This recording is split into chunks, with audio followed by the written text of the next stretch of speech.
d'où est-ce qu'il est venu Hada Seifi Gharib, le nouveau Premier ministre par intérim. Une figure totalement méconnue du grand public, ce n'est pas un politique, il n'a pas de parcours derrière lui. Du jour au lendemain, un personnage que personne ne connaît, se retrouve Premier ministre par intérim. Les Algériens et les Algériens ont été surpris. D'habitude, les postes de Premier ministre en Algérie, c'est des personnages connus. El Khadem, ou Yahya, Sellel, mais Hada Seifi Gharib, c'est une comète. C'est comme un ovni, c'est-à-dire un phénomène nouveau, totalement inédit dans la politique en Algérie. Il a une petite expérience de ministre et du jour au lendemain, il devient Premier ministre. 6-7 mois, il devient ministre. Il devient Premier ministre. Quand il fallait enlever Nadir Arbaoui, et après l'histoire d'Awad el-Harash, c'est Boualem qui a fait du lobbying auprès de Tebboune pour le convaincre. Boualem intervient, il dit à Tebboune, écoute, on va pas se précipiter, on prend quelqu'un par intérim. Et c'est Boualem qui a convaincu Tebboune de mettre Seifi Gharib. Une bataille en ce moment. Que pour le prochain remaniement, il y a 4 pôles qui veulent décider. Boualem veut imposer une feuille de route, il veut imposer certains ministres. Le fils de Tebboune, Mohamed Tebboune, qui est l'autre pôle d'influence du clan Tebboune. Vous avez Amirouche Hamadash, le secrétaire particulier de Tebboune. Et vous avez Saïd Chengriha, qui lui, il a des connaissances à lui aussi. Et Tebboune subit l'influence et la rivalité et les querelles de ces 4 pôles. Tout est possible en Algérie. Du jour au lendemain, tu peux être SDF, et du jour au lendemain, tu peux être Premier ministre ou général-major. Beaucoup d'entre vous, en tout cas en Algérie, les Algériens et les Algériens, beaucoup d'entre eux se posent la question de d'où est-ce qu'il est venu Hada Seifi Gharib, le nouveau Premier ministre par intérim. Une figure totalement méconnue du grand public, ce n'est pas un politique, il n'a pas de parcours derrière lui, il a été brièvement ministre, et du jour au lendemain, un personnage que personne ne connaît, se retrouve Premier ministre par intérim. Les Algériens et les Algériens ont été surpris. D'habitude, les postes de Premier ministre en Algérie, c'est des personnages connus dans l'histoire du pays. El Khadem, ou Yahya, Sellel. À la limite, c'est des personnes qui ont été longtemps ministres et qui ont émergé, qui ont eu le temps de s'installer sur la scène politique, comme Bedoui, comme Jarrad, il était connu, un ancien. Ils ont occupé des fonctions auparavant. Nadir Arbaoui, un diplomate marouf connu, c'est un visage connu. Ayman Abdelrahman, il a été plusieurs fois ministre, il a été quand même 3-4 ans ministre avant de devenir Premier ministre. Mais Hada Seifi Gharib, c'est une comète. C'est comme un ovni, c'est-à-dire un phénomène nouveau, totalement inédit dans la politique en Algérie. Comment il est devenu Premier ministre alors qu'il était ministre uniquement depuis novembre 2024? Il a une petite expérience de ministre et du jour au lendemain, il devient Premier ministre. C'est du jamais vu, c'est très rare à travers le monde où quelqu'un qui a été ministre pendant quelques mois, c'est-à-dire 6 mois apparemment, calculé de novembre 2024 à août 2025, 6-7 mois, il devient ministre. Il devient Premier ministre. Alors qu'il y a des personnalités qui étaient ministres, qui sont ministres depuis 4-5 ans, voire 10-15 ans, voire plus, ils n'ont jamais eu la possibilité d'atteindre ce poste-là. Nous allons aujourd'hui vous raconter la véritable histoire de Seifi Gharib, qui n'a rien à voir avec la politique, qui n'a rien à voir avec l'expérience professionnelle, qui n'a rien à voir avec le mérite ni la compétence. C'est une affaire d'intrigue et de manigance. Seifi Gharib n'aurait jamais dû devenir ministre de l'Industrie. Ce n'était pas lui qui était pressenti en novembre 2024 pour devenir ministre de l'Industrie.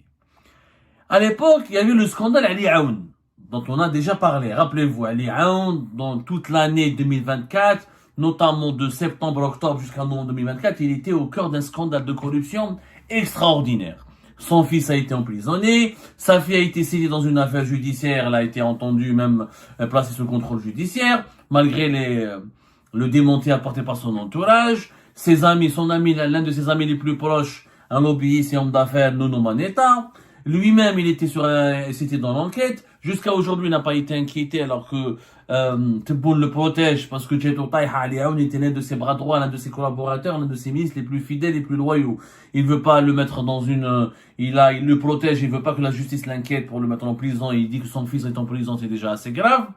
Mais il y avait l'affaire Ali Aoun, affaire de corruption, trafic d'influence, d'enrichissement illicite. Je rappelle l'affaire Ali Aoun, un homme d'affaires lobbyiste surnommé Nono Maneta, faisait racketter des hommes d'affaires, intervenait, faisait des interventions, et ramassait des pots de vin et de la chipa pour les donner au fils de Ali Aoun et parler au nom de Ali Aoun pour débloquer certains dossiers ou obtenir certaines autorisations, des certificats ou débloquer des dossiers d'investissement dans le secteur de l'industrie, notamment dans l'industrie pharmaceutique, parce que le ministre de l'Industrie, Ali Aoun, était ministre de l'Industrie pharmaceutique.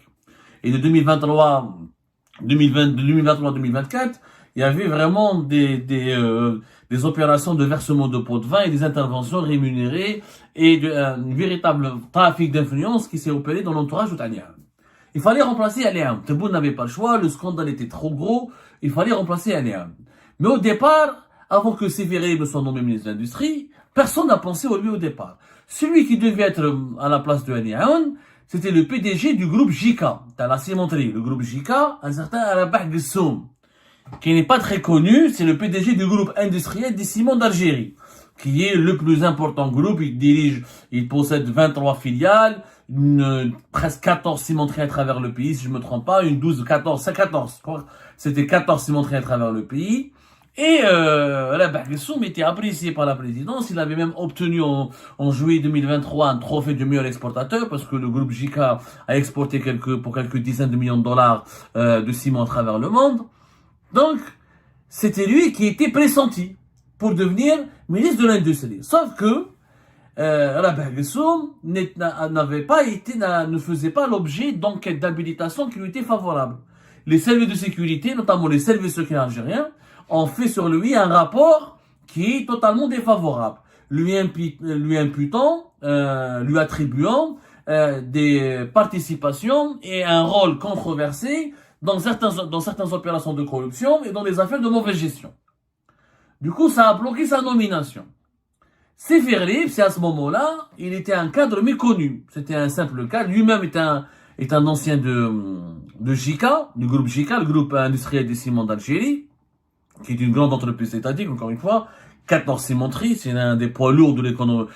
On va dire, franchement, juste après son Sonatrach et Sonalgaz, et groupe JICA, pratiquement il considère Sonatrach et Sonalgaz parmi les 4 grandes entreprises étatiques, avec Algérie parmi les 5 plus grandes entreprises étatiques du pays. Donc, Gessoum n'avait été désavantagé par les rapports accablants qui étaient contrôlés par les services secrets, notamment dans la Direction générale de la sécurité intérieure. Et les gens à l'époque n'avaient pas compris pourquoi la DGSI a pondu un rapport qui lui est totalement hostile et qui déconseille sa nomination. À l'époque, la DGSI était gérée par Nasser Djen, le fameux Nasser Djen, qui est aujourd'hui connu une grave disgrâce et qui a été arrêté, emprisonné à Blida. On dit aujourd'hui qu'il est sorti, qu'il a assigné, il est sous résidence surveillée, mais il n'y a jamais eu de preuve. En tout cas, il a été arrêté, il a été présenté entre les mains de la justice militaire. Est-ce que la justice militaire l'a emprisonné? Est-ce qu'il a été sorti de prison? En tout cas, il est entre les mains de la justice militaire. Raphaël Nasser Djen, on reviendra là-dessus, on est en train d'enquêter, on reviendra sur ce dossier très troublant dans les jours à venir. Nasser Djen, donc il était le patron de la DGSI, de juin 2024 jusqu'à mai 2025, et c'est lui qui avait dirigé donc la caserne Antal, le CPO de Antal, qui est le véritable cœur battant de la DGSI des services secrets algériens, de novembre 2021 jusqu'à mai 2024. Nasser Djen a fait un rapport tout à fait hostile et on va dire accablant, c'est le vrai terme, un rapport accablant contre Rabah Gessoum de JICA, et c'est Nasser Djen qui a recommandé et qui a présenté Sévéré à Boualem Boualem, le directeur de cabinet de Tebboune. C'est lui qui a recommandé sa candidature. Sévéré, à l'époque, donc il dirigeait un organisme qui s'appelait l'Université industrielle. C'est une initiative qui a été créée par le ministère de l'Industrie pour faire de la formation, aider les groupes publics et étatiques à se former, à améliorer leur formation, etc. Ça s'appelait l'Université industrielle, qui relevait du ministère de l'Industrie. Bon, lui-même est un ancien du groupe JICA, parce qu'il avait dirigé le centre de formation pour l'industrie du ciment. Ensuite, il était le directeur de recherche de centre d'études et des services techniques pour l'industrie des matériaux de construction. Ça s'appelle CETIM, qui relève une filiale du groupe JICA. Donc, Hada Sévéré, il est originaire de Tbessa. Il était l'ami d'un autre personnage important originaire de Tbessa, qui s'appelle le colonel Mouad. Le colonel Mouad est un personnage sombre et méconnu. On n'a aucune photo de lui d'ailleurs. Et c'est un haut gradé des services secrets. C'est un ancien. Il était collègue avec Nasser Djen dans la lutte contre le terrorisme, notamment dans la SCORAT. Il a fait la SCORAT avec Nasser Djen. Ensuite, il a fait l'enseignement militaire, la DCSA. Ensuite, il avait intégré la DDSE avec Mehmet Jabbar. La DDSE, c'est la Direction Générale de la Documentation de la Sécurité Extérieure, le service de renseignement extérieur, de 2022 à 2024. Et il était pratiquement le numéro 2, c'était le bras droit, et le numéro 2 juste après Mohamed Jebbar. Mohamed Jebbar, vu qu'il était malade et très âgé, quand il pouvait pas travailler, il déléguait toutes ses missions au colonel Mouad. Colonel Mouad était l'homme fort de la DDSE de 2022 à 2024. Qui est Mohamed Jebbar, lui il a été enlevé juste avant Mohamed Jebbar, il a été enlevé pratiquement au cours de l'été 2024, alors que Mohamed Jebbar il a été enlevé début septembre 2024. Et maintenant il est dans une retraite anticipée. Parce que il n'est pas dans l'équipe actuelle. Disons qu'il fait l'objet d'une certaine colère. Il a été sanctionné pour. Il y a eu une lutte de clan au sein de la DDSE et puis il a été sanctionné. Disons que les comportements et les agissements, on lui impute des comportements et des agissements qui auraient alimenté la colère du palais présidentiel de Bonadir. En tout cas, le colonel Mouad, c'est lui qui a parrainé Seyfi Rib. Seyfi Rib avait des ambitions, il voulait avoir un poste important, l'université industrielle n'avait aucun sens, c'est un poste académique chronoto, aucun prestige. Comme on cherchait un poste pour lui, un remplaçant à l'Iaoun pour le ministère de l'Industrie, Colonel Mouad parle à son ami Nasser Djen. Il lui dit, écoute, toi tu as un bon contact avec la présidence, tu as accès direct à Boilem, propose mon ami Seyfi Rib. Je te propose Seyfi Rib. Bon, Mouad, il a parrainé Seyfi Rib parce qu'il pensait certainement que c'est un ami à lui, c'est une connaissance à lui qui ferait l'affaire. Nasser Djen est convaincu par le colonel Mouad. Donc, il va parrainer lui aussi Seyfi Rib. Il va en parler à Boilem. Il va introduire Seyfi Rib auprès de Boilem. Il va ramener son CV. Il va le défendre dans sa lettre de motivation. Il va défendre sa candidature. Donc, la DGSI de Nasser Djen, au lieu de proposer Rabah Gessoum, au lieu de valider la candidature de Rabah Gessoum, elle a invalidé, elle a torpillé la candidature de Rabah Gessoum. Et Nasser Djen a proposé il a rendu service à son ami le colonel Mouad, il a été convaincu par le colonel Mouad, il a parrainé Seyfi Rib. Boilem accepte. Et c'était une situation de catastrophe, de toute façon, il fallait remplacer Eliaoun en toute urgence. Il accepte. Il le place à la place d'Eliaoun. Seyfi Rib s'habitue, etc. au pouvoir, son première expérience de ministre. Comme il était soutenu par Nasser Djen, il avait une certaine position de force. Et petit à petit, c'est l'apogée de Boilem. Donc Nasser Djen l'a mis en contact avec Boilem. Donc il avait accès direct par la suite à Boilem.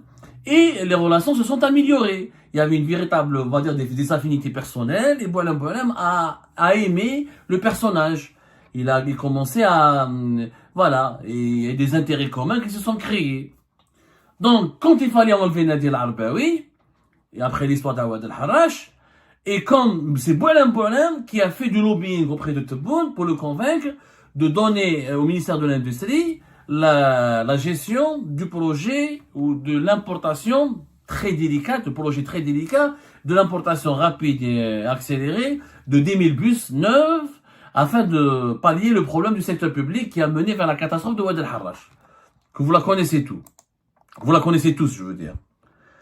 Donc, c'est Boilem qui a vraiment fait du lobbying auprès de Tebboune. C'est lui qui a convaincu Tebboune, de faire confiance à Seyfi Rib, de lui confier la mission de gérer le problème des transports et de régler le problème des transports alors que normalement c'est le ministère des Transports. Donc, c'est lui qui va, sous l'autorité de Seyfi Rib, qui sera géré ce dossier de 10 000 bus neufs. On ne sait pas comment ça va se gérer. Il y a une opacité totale. Est-ce qu'il y aura un cahier de charge? On a des appels d'offres? Est-ce que ça va passer par des concessionnaires? Est-ce que c'est l'État algérien lui-même qui va acheter après l'étranger? Est-ce que la SNVI sera associée? On ne sait pas comment ça va se passer. Pour le moment, on est en train d'enquêter sur ce dossier. C'est l'opacité totale.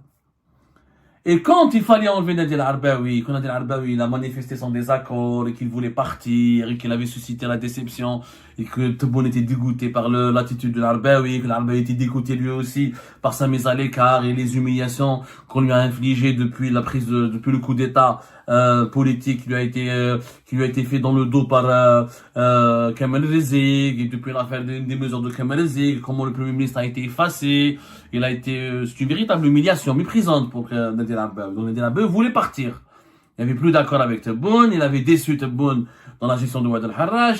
Arbaoui était déjà déçu et dégoûté est frustré parce qu'il est arrivé par les comportements de Kamal Zik, comment Kamal Zik s'est accaparé des prérogatives du Premier ministre. Donc le départ de l'Abdel Arbaoui était acté. Une question de temps. Au départ, Tebboune ne voulait pas l'enlever parce qu'il voulait attendre que la foire intra-africaine puisse avoir lieu du 4 au 10 septembre.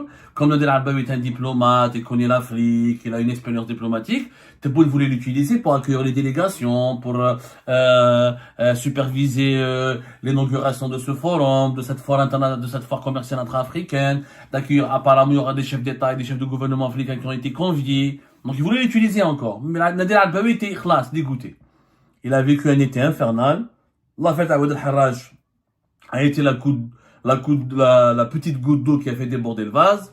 Il n'y avait plus d'accord, il se sentait humilié, il n'avait plus aucune prérogative. Kamal Zik lui avait, déjà il était fantomatique, Nader Arbaoui, déjà il était décrié pour son inefficacité, il n'arrivait pas à s'imposer, c'était pas le poste qu'il voulait.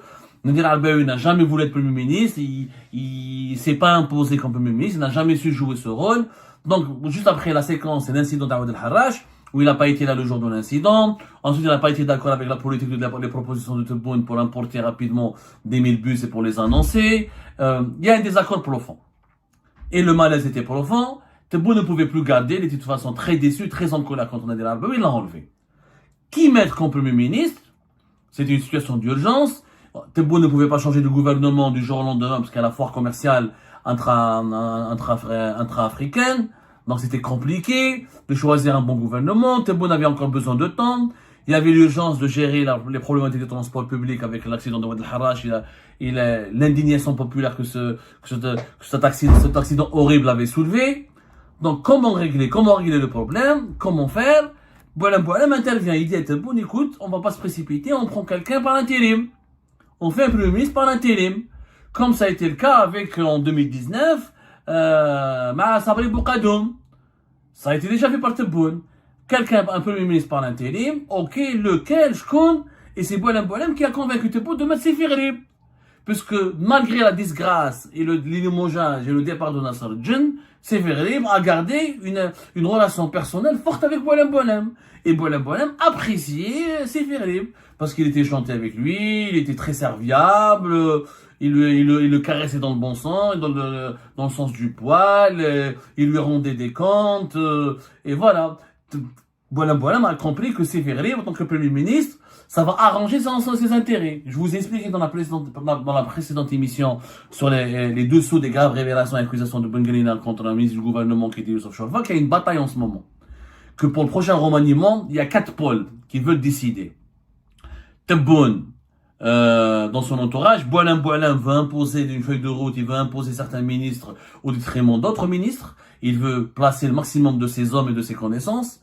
Le fils de Tebboune, Mohamed Tebboune, qui est l'autre pôle d'influence du clan Tebboune, lui, il parraine certains ministres, certaines personnalités, il veut convaincre son père de nommer certaines personnalités proches de lui et de la famille Tebboune et parrainées et adoubées par la famille de Tebboune au sein du gouvernement. Vous avez Amirouche Hamadash, le secrétaire particulier de Tebboune, qui lui aussi lutte pour que ses connaissances soient placées au sein du gouvernement. Et vous avez Saïd Chengriha, qui lui, il a des connaissances à lui aussi, et des personnalités qui voudraient bien les protéger et les placer au sein du gouvernement. Donc vous avez 4 pôles de décision autour de Tebboune. Et Tebboune subit l'influence et la rivalité et les querelles de ces 4 pôles, où chacun de ces pôles cherche à placer ses hommes et ses pions. Et placer son équipe.